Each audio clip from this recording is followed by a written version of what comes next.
የሆነ ጊዜ አንድ ገበሬ አንድ እድል ቀረበለት።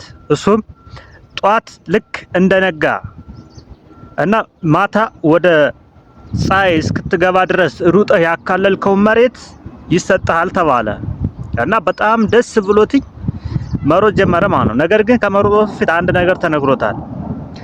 በሩጫ የከለልከውን መሬት የሚሰጥህ መጨረሻ ላይ ከተነሳህበት ጋር ከደረስክ ፀሐይ ከመግባቱ በፊት ከተነሳህበት ቦታ ላይ ከደረስክ ነው ተብሏል።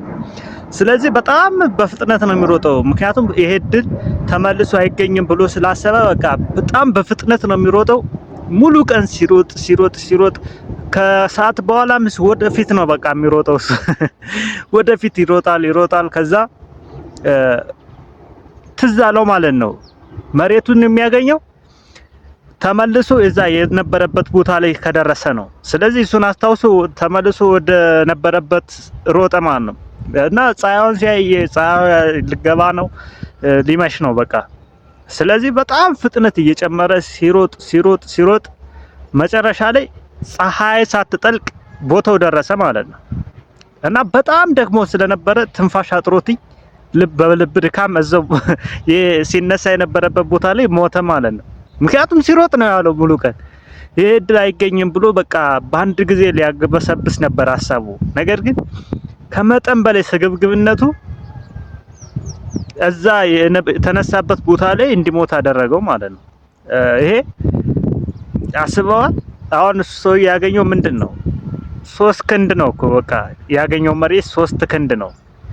እሱም መቀበሪያው ነው የሆነው እንጂ ምንም መጠቀሚያ ያልሆነው ማለት ነው። በህይወታችንም እንደዚህ አንዳንድ ጊዜ ከመጠን በላይ እንዲህ ስግብግብ ብለን የምናደርገው ነገር መጠቀሚያ ሳይሆን መጥፊያ ሊሆን ይችላል። የምር እኔ የዚህ ገበሬ በጣም ነው የሚያስተምረው። ያ ሰውዬ እኮ ብልጥ ቢሆን እና አርቆ ሀሳቢም ቢሆን የሚያመዛዝን አይነት ማይንድ ቢኖረው እስከ እኩለ ቀን ራሱን ሳይጎዳ በሚገባ መጠን ሩጦ ከዛ በኋላ ከሰዓት በኋላ ደግሞ ወደ ነበረበት ቢመለስ ሳይሞት ያንን ያካለለውን መሬት ያገኝ ነበር ማለት ነው። ነገር ግን እሱ ይሄ እድል ድጋሚ አይመለስም። ይሄ እድል ድጋሚ አይመለስም ማለት ነው። ወደፊት ሲሮጥ ከዛ በኋላ ሲመለስ እዛ ቦታው ላይ ምን ሆነ? በልብ ድካም ሞተ ማለት ነው። ስለዚህ ከመጠን ያለፈ የማግበስበስ ሀሳብ የብዙዎች መጥፊያ ነው የሚሆነው ማለት ነው። የምር ብዙዎች የሚጠፉበት ፓርት ነው ይሄ ፓርት። ስለዚህ በህይወትህ ላይ በቃ ስግብግብነት መሆን የለብህም ማለት ፍላጎት አይኖርህ የተሻለ ነገር አትፈልግ ማለት ሳይሆን አንተን የሚጎዳ ምን ያደርግልሃል? አንተን የሚጎዳ ነገር አንተን የሚያጠፋ ነገር ብታደርግ ምን ያደርግልሃል?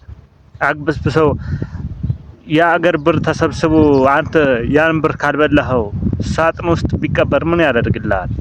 ዋጋ የለውም። ስለዚህ በአግባብ መሆን አለበት። ለምትፈልጉት ነገር አግባብ ያለው እርምጃ ወሰዱ እንጂ ራሳችሁን የሚጎዳ ነገር አትወሰዱ ለማለት ፈልጌ ነው ይሄን ምሳሌ ያነሳሁት። ይመቻችሁ። ይሄን ቪዲዮ ሰብስክራይብ፣ ላይክ አድርጉት። ቻው።